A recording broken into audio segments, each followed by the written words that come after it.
De acuerdo, Ramiro, pues sí, aunque tenga un mando civil, operativo y administrativamente la Guardia Nacional, ya lo dijo el presidente López Obrador y bien lo dices tú también, pues en manos de Rosa Isela se cuida que no termine de la sucia manera que terminó la Policía Federal, sobre todo en manos de Genaro García Luna. Ya está con nosotros la doctora Leticia Calderón. Bienvenida, doctora. ¿Cómo estás? A ver, sí, aquí estoy. ¿Cómo están? Buenas noches. ¡Qué gusto grande!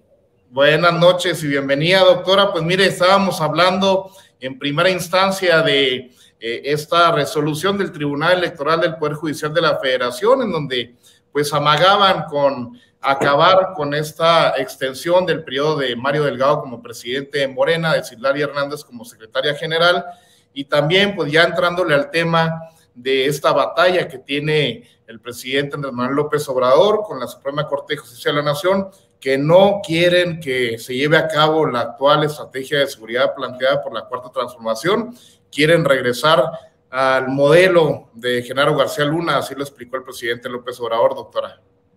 Fíjate que yo una de las cosas que veo es que aquí todo da para el debate, que creo que es importante también escuchar las voces y los argumentos de un lado y del otro. El problema es cómo se pretende, digamos, imponer una sola idea a partir, bueno, justamente de esta pugna que hay en términos de controlar a la Suprema Corte. A mí eso me parece gravísimo, sobre todo porque se trata de un poder, de los tres poderes principales de la República, ¿no? El poder ejecutivo, legislativo y judicial, que es un poder que no le da cuentas a nadie, un poder que entre ellos se designan, no sabemos ni de dónde son, ni de dónde salieron, ni de repente son personajes muy poderosos, obviamente con trayectorias, pero trayectorias en su propio campo, en su propio ámbito, y de repente lo que tenemos es que son los que vienen y enmiendan la plana a todo mundo. Entonces, a mí lo que me parece delicado de esto es que justamente, bueno, concentran ahí la decisión de ese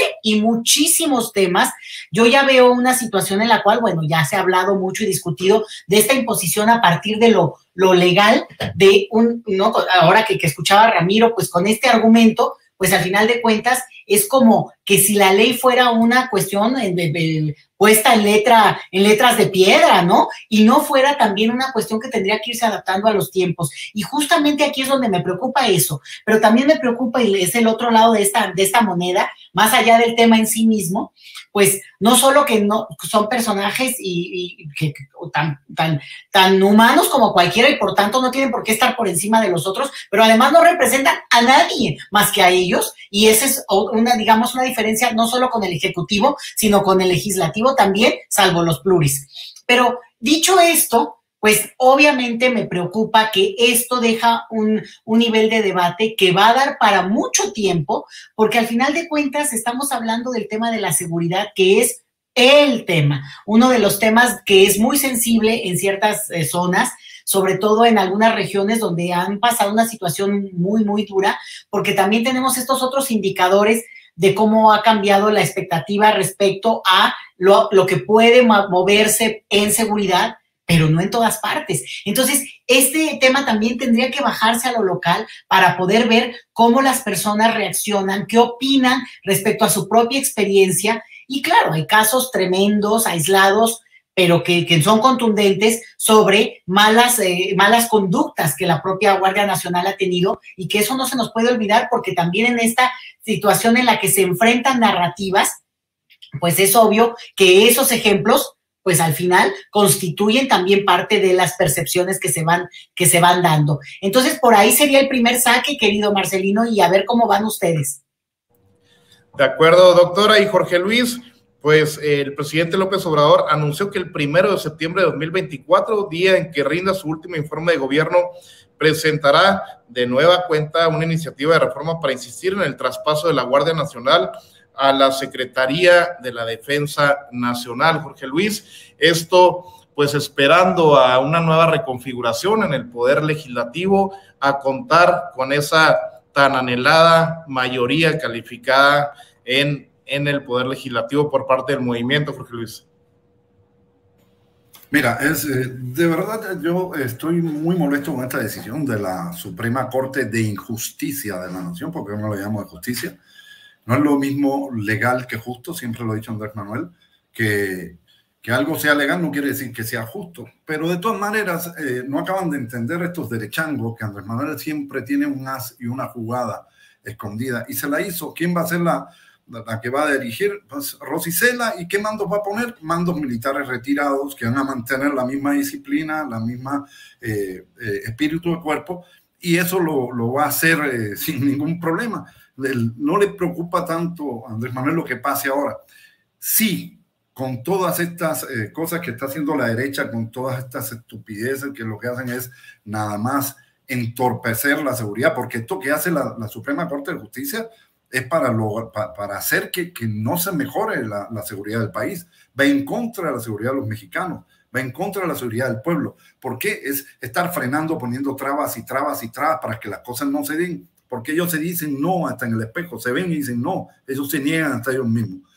Entonces, se va a lograr, de eso estoy seguro, la próxima legislatura se va a lograr la mayoría calificada y le vamos a poner la planadora arriba. Ahora sí hay que pasarles por arriba con la planadora, no es la más única manera que entienden. Y otra cosa que también me preocupa, que también lo dijo la doctora, tenemos 3 poderes. 2 son electos por el pueblo y 1 no.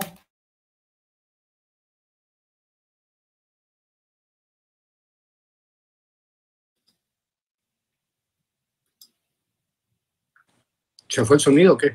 Sí, no se oye, no se oye. A ver. Ahí te escuchamos, Jorge. Sí. ¿Hasta dónde me quedé? ¿Hasta dónde me oyeron?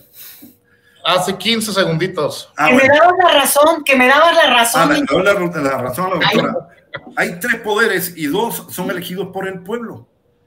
Y 1 no. ¿Quién los elige a ellos? ¿Quién les dio ese poder para poder bloquear y vetar y declarar inconstitucional las decisiones de los otros poderes? Entonces, hasta ahí estamos mal. Tenemos un poder judicial riquísimo, con mucho dinero, sin ningún tipo, con lujos y con toda la familia metida ahí. Son unos corruptazos, lo subimos, hasta Medina Mora estuvo en el Poder Judicial, en la Suprema Corte. Entonces, ¿qué podemos esperar? Tenemos una Norma Piña que parece que todo lo que hagamos de la izquierda nos lo va a batear, pero ya tiene un gran problema. Ya los gringos, los del norte, le pusieron el ojo encima. Eso es un problema que le va a caer encima. Ahora no, pero va a llegarle, porque esa señora de verdad ha sido un freno para la cuarta transformación. Entonces, ¿qué tenemos que hacer? Llegar a la mayoría calificada para cambiar la Constitución y hasta poder llegarle y entrarle al Poder Judicial. No puede ser que ellos tomen decisiones sin haber sido elegidos por nadie. Los otros 2 poderes son democráticos, elegidos por la gente, y ellos no. Ellos son una cúpula que hace lo que le da la gana, que toman las medidas que le da la gana, que declara incondicional lo que ellos creen, como dice Ramiro, por las leyes que estos corruptos hicieron, que fueron capaces de cambiar las leyes hasta para regalar el petróleo y venderlo y entregar hasta las nachas a los gringos, como lo han hecho, como están ahora Claudio X González y todas las demás bolas de marranos estos, poniéndosele de espaldita a los gringos. Sí, la DEA es lo mejor, así son ellos y siempre van a entregar todo. Entonces, esas leyes que hicieron ellos son leyes injustas. Por ser leyes y por ser legal no quiere decir que sea justo. No es justo que le quiten el mando militar a la Guardia Nacional, porque es lo único que va a garantizar una policía disciplinada, una policía con ética, una policía donde se respeten los derechos humanos. Se lo entregan a civiles, que en estos casos no va a pasar porque es Rosy Cela, pero vimos lo que pasó con la Policía Federal, que era la policía personal de García Luna, y todo lo que hizo. Y recuerden aquí en Ciudad Juárez qué pasó con la Policía Federal, la tuvieron que sacar, porque los que estaban cometiendo los crímenes en Ciudad Juárez, la mayoría eran policías federales. Entonces, yo creo que es momento ya ponerle un alto a esta Suprema Corte de Injusticia de la Nación, porque que sea Suprema Corte no quiere decir que sea justa. Hay que ponerle un alto, hay que ponerle un freno, hay que hacer que el pueblo, no sé si con una consulta ciudadana, qué se puede hacer desde el punto de vista legal para ponerles un alto ya, porque el pueblo es el soberano, como dice Andrés Manuel. El pueblo es el que manda, y esa corte de corruptos no puede estar decidiendo el futuro de este país. Es injusto. Será legal, pero es injusto. De acuerdo, Jorge Luis. Y Ramiro, pues dentro de lo que se presentó en la mañanera fue también este informe del INEGI, que hablando de la estrategia de seguridad, por lo menos en lo que tiene que ver con la percepción social, ha habido una disminución en lo que la gente siente, en la inseguridad, bajó 11.6 la percepción de inseguridad en lo que va de la administración del presidente López Obrador. Eso nos habla, sin meternos a temas de números por delito, etcétera, pues habla de que por lo menos, hablando de la percepción, ha tenido resultados esta estrategia, esta política de seguridad del presidente López Obrador, que bueno, pues la Suprema Corte de Justicia de la Nación quiere echar por la borda, Ramiro. Fíjate que hace algunos años, mi primer artículo que escribí para un medio nacional fue para SDP Noticias, y se llama Las Guerras Perdidas, donde se hablaba obviamente del monstruo a 1000 cabezas de narcotráfico, porque un altísimo porcentaje de los crímenes que se dan en México tienen que ver con las batallas de las bandas criminales del narcotráfico, y también de lo que eso deriva. Y pensaba yo en la posibilidad de que la violencia amainara un poco, pero pues obviamente no. Ha habido este constructo social, cultural, digamos, de enaltecer la violencia como un modo legítimo de vivir. Yo recuerdo haber hecho una gira, estaba presentando una novela hace como 7 años. Yo recuerdo que hice una gira estuve por Monterrey, estuve en Puebla, estuve en la Ciudad de México, estuve en Tabasco, terminé en Campeche. Y en todos los lugares que visité había una absoluta proliferación de narcocorridos. Entonces entendí, ¿no?, que el narcotráfico se había convertido en un asunto mainstream. Esto es, en un asunto que antes estaba focalizado en ciertas zonas del país, ahora se convierte en un fenómeno masivo. Es nomás cuestión de darse cuenta de quiénes son los principales artistas para darse cuenta de que este tipo de narrativa llegó para quedarse, al menos por un momento. Y esas narrativas tienen que ver mucho con la violencia, con exaltar a los narcotraficantes como modernos Robin Hoods, ¿no?, que le quitan a los ricos para a los pobres. Es un trabajo ideológico, obviamente, que no es gratuito, también tiene que ver con el discurso hegemónico de los Estados Unidos. Entonces, obviamente, yo decía y hacía la analogía, ¿no?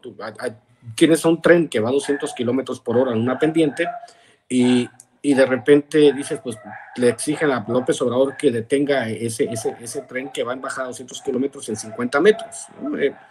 Obviamente te asomas para ver qué es lo que está sucediendo y ves a gente como García Luna operando el tren lo más rápido posible, que eso era básicamente lo que hacen todas estas policías, que es otro de los pleitos que tenemos con la Suprema Corte. Ver ese tren yendo en una pendiente y descubrir que los que tenían que detenerlo, al contrario, le estaban dando más velocidad.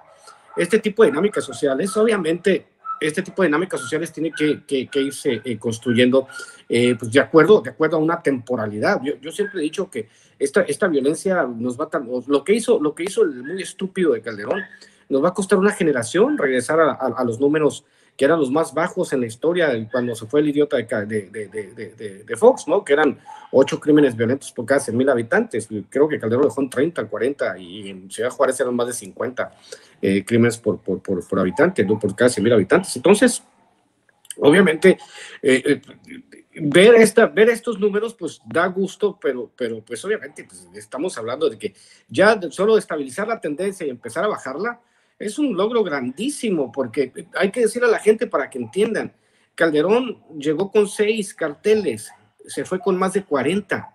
Esto es, la violencia se multiplicó a todos los estados del país, a todos, o sea, países que en su vida habían sufrido violencia por el narco se convirtieron en campo de batalla para todo el narcotráfico. Entonces,